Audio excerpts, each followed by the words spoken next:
In the world of politics, power usually flows in one direction, from the strong to the weak. But sometimes, that current reverses. Sometimes, the smallest voices echo the loudest.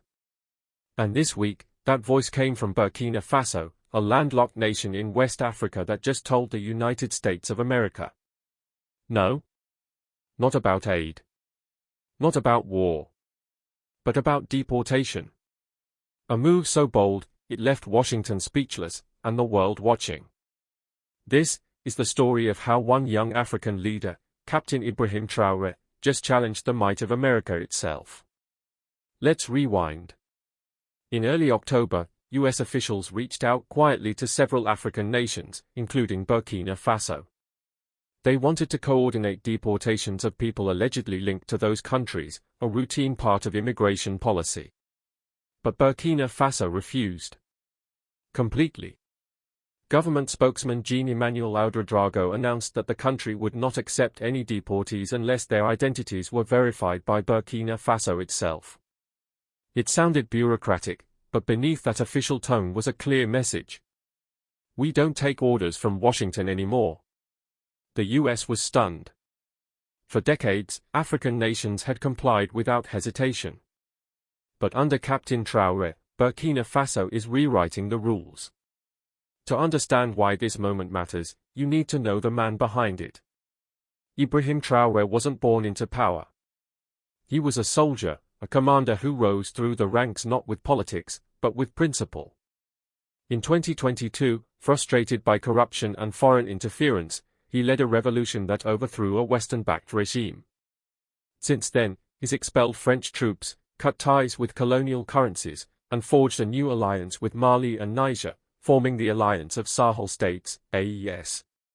Together, these nations are trying to build something new, a united, self-reliant Africa free from Western control. So when the US requested deportations, Traoré didn't see paperwork. He saw pressure. He saw manipulation dressed as diplomacy. And like every soldier trained to defend his territory, he stood his ground. When the US asked for cooperation, Traoré's response was firm and immediate. Burkina Faso will not receive anyone whose identity we cannot verify with certainty. We will not allow foreign powers to decide who enters our land. Those words sent a jolt through diplomatic circles. African news outlets celebrated the move as a declaration of sovereignty. Western analysts, on the other hand, called it uncooperative and troubling. But to the people of Burkina Faso, it was something else entirely, a sign that, for the first time in decades, their government was finally standing up for them. Let's be honest, this isn't just about deportees. It's about dignity. For decades, Africa has been trapped in what experts call neocolonial dependency.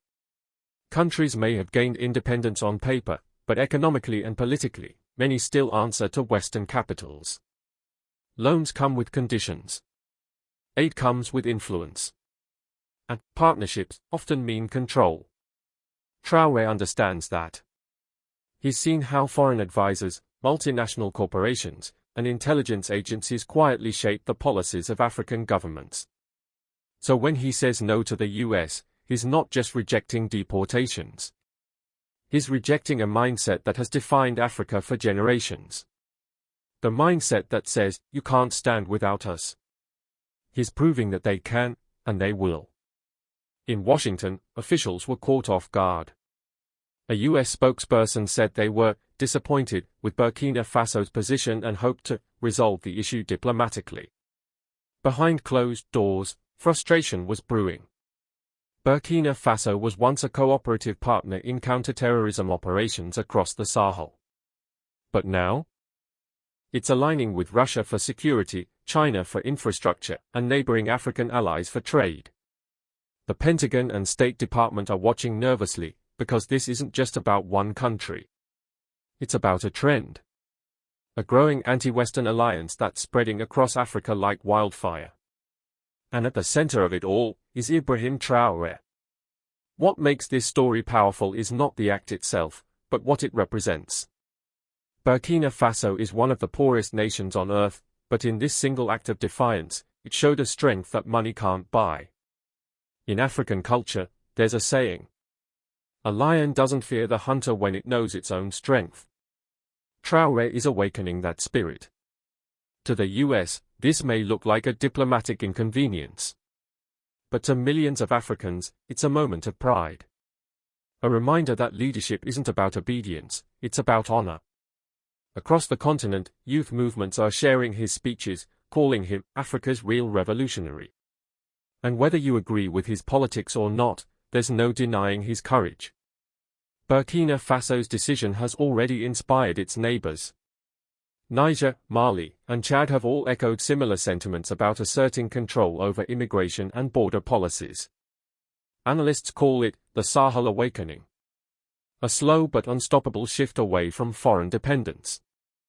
Russia has stepped in, offering military support under sovereignty agreements. China is building railways and power plants with zero political strings attached. And Western influence, once absolute, is fading. For the US, this moment is bigger than it looks. Because losing influence in the Sahel means losing access to vital resources, gold, uranium, and strategic territory between North and West Africa. In short, Burkina Faso's no could echo all the way to the halls of Congress. Beyond the politics, this story is deeply human. Traore isn't just leading a government, he's leading a generation that's tired of kneel. He still wears military fatigues instead of suits. He walks through the streets, speaks to his people directly, and reminds them that leadership doesn't mean luxury, it means sacrifice. In a recent rally, he said, "They call us rebels. But if defending our dignity makes us rebels, then let the whole continent rebel." The crowd roared.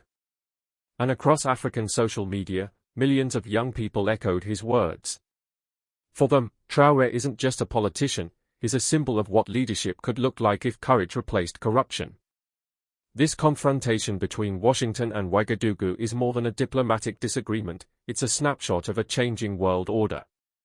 The unipolar era, where one superpower dominates, is fading. In its place is a multipolar world, where nations like Russia, China, India, and regional blocs in Africa are asserting themselves. Burkina Faso's defiance fits perfectly into that puzzle. It's small, yes.